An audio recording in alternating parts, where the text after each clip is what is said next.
Hai semuanya, kita berjumpa kembali dalam channel Renungan TV. Kali ini kita akan meluruskan Ustadz Kenama yang telah mengolok-olokkan firman Tuhan dan matanya sampai melotot menyampaikannya. Seperti apa itu? Mari kita simak dulu cuplikan videonya berikut ini. Tapi Yesus yang Tuhan ini menderita sengsara. Tuhan sengsara?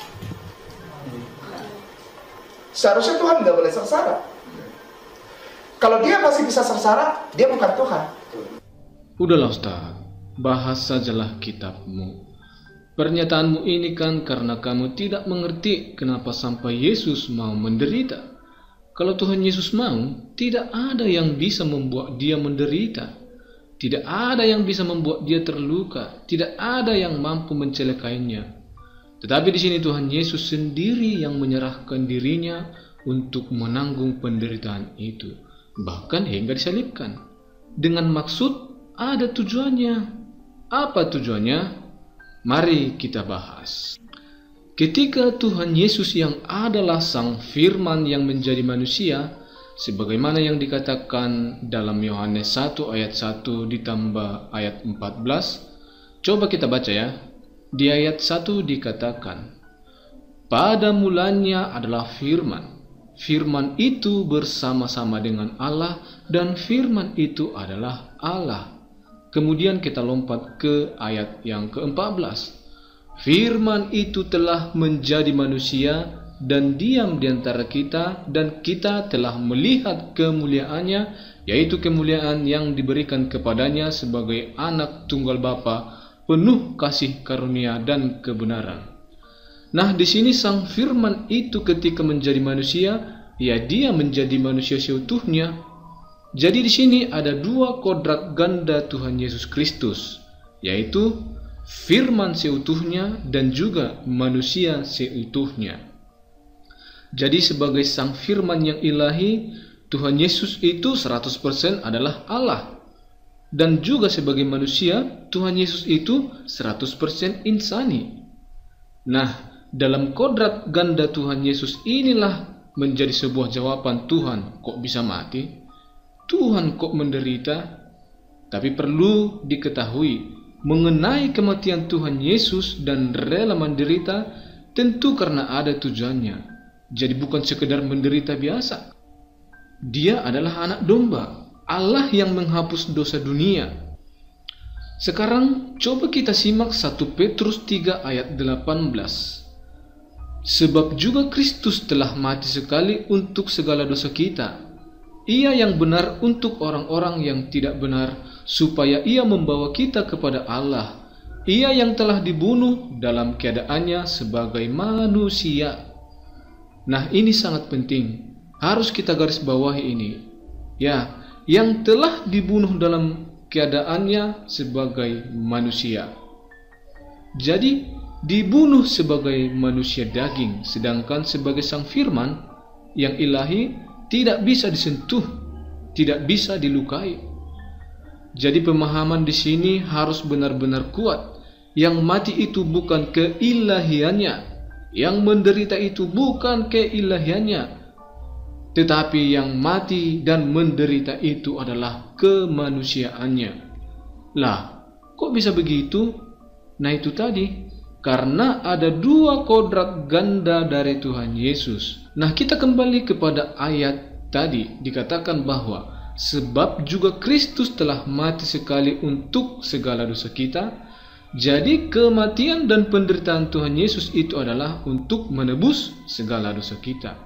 Sebelum Yesus dibaptis, bukankah Yohanes melihat Yesus berjalan dan datang kepadanya? Tiba-tiba Yohanes penuh Roh Kudus dan bernubuat, lihatlah anak domba Allah yang menghapus dosa dunia.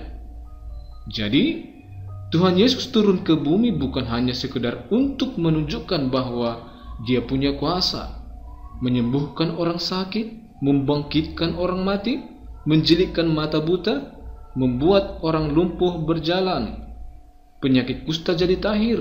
Bukan hanya sekedar untuk itu. Jadi Tuhan Yesus itu datang ke dunia, tujuan akhirnya adalah menggenapi akan janji Tuhan bahwa akan ada penebusan. Jadi gambaran anak domba di dalam peristiwa Paskah ketika umat Israel keluar dari perbudakan Mesir, di situ kan diperintahkan untuk menyembelih anak domba. Nah, anak domba yang disembelih itulah sebagai tanda yang dioleskan di ambang pintu dan tiang-tiang pintu mereka, supaya anak sulung dari orang-orang Israel yang punya tanda itu tidak binasa ketika malaikat maut jalan pada malam itu. Nah, ini merupakan gambaran saudara. Bahkan jauh sebelum itu, ketika Abraham itu diminta mempersembahkan putranya, ketika anaknya itu mau dibunuh untuk dipersembahkan, maka malaikat Tuhan menahan, dan Abraham pun akhirnya melihat ada sosok kambing jantan yang tersangkut tanduknya. Kemudian itulah yang menggantikan anaknya yang siap untuk dikorbankan. Nah, peristiwa ini saudara, itu sebuah bayang-bayang di perjanjian lama bahwa nanti akan datang Sang Juru Selamat yang menjadi penebus dosa manusia. Inilah iman Kristen saudara. Makanya dikatakan oleh 1 Petrus 3 ayat 18 tadi, sebagai Kristus juga telah mati untuk menebus dosa kita. Jadi sekarang tergantung, apakah saudara dan saya mau menerima dia sebagai penebus dosa? Mau menerima akan penebusan yang dikerjakan di kayu salib itu? Mau menerima akan penebusan yang dikerjakan di kayu salib itu? Tetapi ketahui saudara bahwa Tuhan Yesus mati, menderita dan dikuburkan, tapi bangkit kembali menjadi yang sulung, bangkit dari antara orang yang mati. Yang nanti orang-orang percaya, orang-orang yang sudah jadi milik kepunyaannya akan juga dibangkitkan dengan tubuh kemuliaan sama seperti Tuhan Yesus telah bangkit. Jadi kalau kita simpulkan pembahasan ini, yang pertama, mengapa dia sebagai Tuhan kok menderita ya? Mengapa dia sebagai Tuhan kok mati ya? Ya itu tadi jawabannya. Yang mati bukan Tuhannya, yang mati bukan keilahiannya, yang mati adalah tubuh daging kemanusiaan dari Tuhan Yesus. Makanya kita sebut kodrat ganda. Jadi sekali lagi, ia dibunuh dan menderita sebagai manusia, sebagai daging. Kemudian yang kedua, kita pahami bahwa Yesus mati itu karena ia menyerahkan dirinya. Sebetulnya kalau dia tidak serahkan dirinya, tidak ada yang bisa mengambil, tidak ada yang bisa menyentuh dirinya atau mengganggu dirinya, tidak ada yang bisa. Jadi Yesus itu menyerahkan dirinya untuk menderita dan menyerahkan nyawanya untuk mati di atas kayu salib karena ada tujuannya, yaitu penebusan. Menebus dosa saudara, dosa saya, dosa-dosa orang yang mau bertobat dan mau percaya akan dia. Itulah kesimpulan kodrat ganda Yesus tersebut. Jadi 100% manusia, 100% ilahi. Itulah Tuhan Yesus ketika berada di atas bumi. Nah, mari kita coba membahas Yesus sebagai manusia. Jadi sebagai manusia, ia persis seperti manusia. Ia bisa lelah, bisa lapar, bisa haus. Dan ketika Yesus berpuasa pun ia merasakan lapar, sehingga iblis mencobanya. Jadikanlah roti ini menjadi batu kalau engkau betul anak Allah. Begitulah iblis mencobanya. Sebagai manusia, ia juga bisa merasakan sakit. Makanya sampai dikatakan menderita. Karena Yesus dianiaya dan betul-betul merasakan sakit. Dan firman Tuhan mengatakan oleh bilur-bilurnya segala sakit penyakit kita sudah disembuhkan. Jadi semua ada tujuannya saudaraku, yaitu penebusan. Ia naik ke kayu salib, ia dipaku dan menderita di kayu salib. Itulah kemanusiaan Yesus. Sebagai manusia, dia seperti kita manusia. Tapi bedanya ada. Apa itu? Bedanya adalah Yesus Kristus tidak pernah berbuat dosa, sebab dia maha suci. Dia adalah satu-satunya manusia seutuhnya yang tidak berbuat dosa. Itulah Tuhan Yesus Kristus. Jadi beda dengan kita ya. Kalau kita kan semua berdosa. Jadi secara manusia sama seperti kita. Dia ada kelemahan-kelemahan.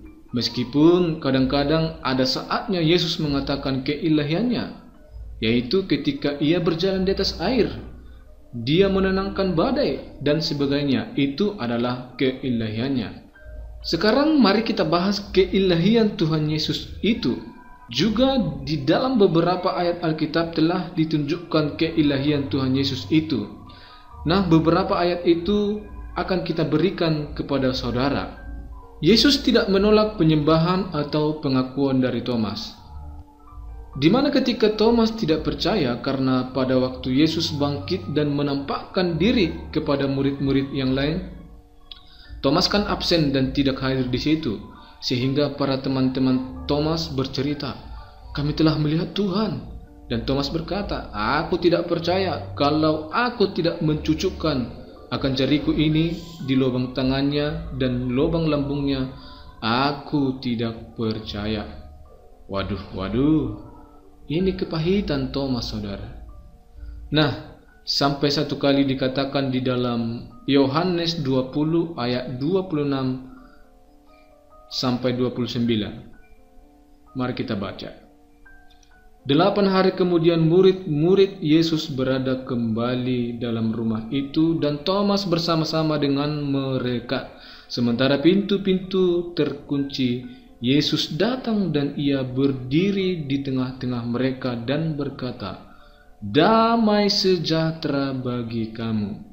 Kemudian ia berkata kepada Thomas, "Taruhlah jarimu di sini dan lihatlah tanganku. Ulurkanlah tanganmu dan cucukkan ke dalam lambungku, dan jangan engkau tidak percaya lagi, melainkan percayalah." Nah, saudara, bagaimana jawaban Thomas? Thomas mengatakan, "Ya Tuhanku dan Allahku." Nah, saudara, di sini ada dua sebutan yang keluar dari mulut Thomas. Ya Tuhanku dan Allahku. Dan apa kata Yesus? Kata Yesus kepadanya, "Karena engkau telah melihat aku, maka engkau percaya. Berbahagialah mereka yang tidak melihat namun percaya." Jadi jelas Yesus tidak menolak apa yang dikatakan Thomas bahwa ia adalah Tuhan dan Allah. Kemudian dalam Yohanes 10 ayat 30 mengatakan, "Aku dan Bapa adalah satu." Jadi Yesus dan Bapa adalah satu. Dan di sini harus kita ketahui betul-betul bahwa bukan maksudnya satu pribadi ya, tetapi satu hakikat, satu esensi. Itu makanya Yesus berdoa kepada Bapa dan berbicara kepada Bapa. Kenapa? Karena merupakan pribadi yang berbeda. Bukti keilahian Yesus juga kita jumpai dalam Yohanes 14 ayat 8 sampai dengan 9. Kita baca bersama-sama. Kata Filipus kepadanya, "Tuhan, tunjukkanlah Bapa itu kepada kami, itu sudah cukup bagi kami." Kata Yesus kepadanya, "Telah sekian lama aku bersama-sama kamu, Filipus, namun engkau tidak mengenal aku. Barang siapa telah melihat aku, ia telah melihat Bapa. Bagaimana engkau berkata, tunjukkanlah Bapa itu kepada kami?" Dengan jelas di sini dikatakan, barang siapa telah melihat aku, ia telah melihat Bapa. Kita tahu semua bahwa orang tidak bisa melihat Allah Bapa, tetapi Yesus anak Allah itulah yang menyatakannya, karena dia dan Bapa adalah satu hakikat.